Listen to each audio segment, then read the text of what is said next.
Welcome to Thursday's market SITREP here at Top Gun Options. A lot of economic data came out this morning before the market opened. Let's go to the tape real quick.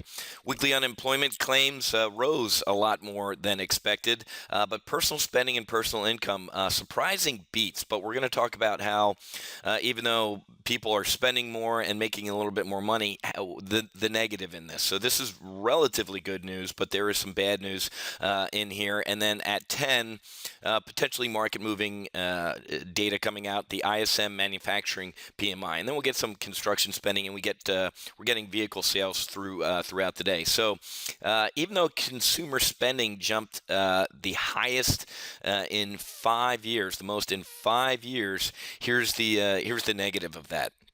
The savings rate plummets to the second lowest since 2008. We're talking since Lehman Brothers imploded.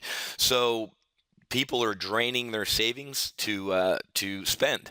Here's what I think is really, really funny about these numbers and the talking heads. We saw first quarter GDP absolutely implode yesterday, and of course, everybody and their mother ran out to a microphone and said, "Well, it's weather. It's weather. It's weather." Well, I agree with Zero Hedge here. It would appear that there was no, quote, harsh weather effect in March, even though corporations, and not to mention the Q1 GDP, can't complain fast enough about how horrible the month and the quarter both were with weather.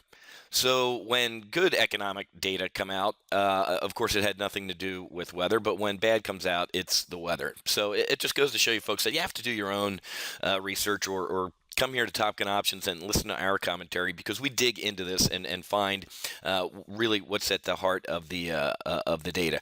But as we talked about, initial jobless claims, big miss, the biggest miss in 5 months. So not necessarily good news out of that.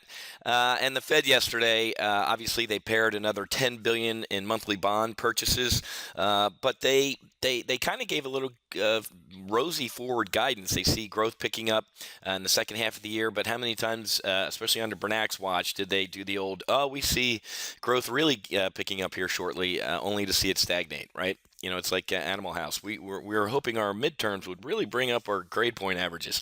Well, I just don't see it. Although the weather blamers will be out in force again if Q2 GDP is a miss, but I just don't feel it, folks.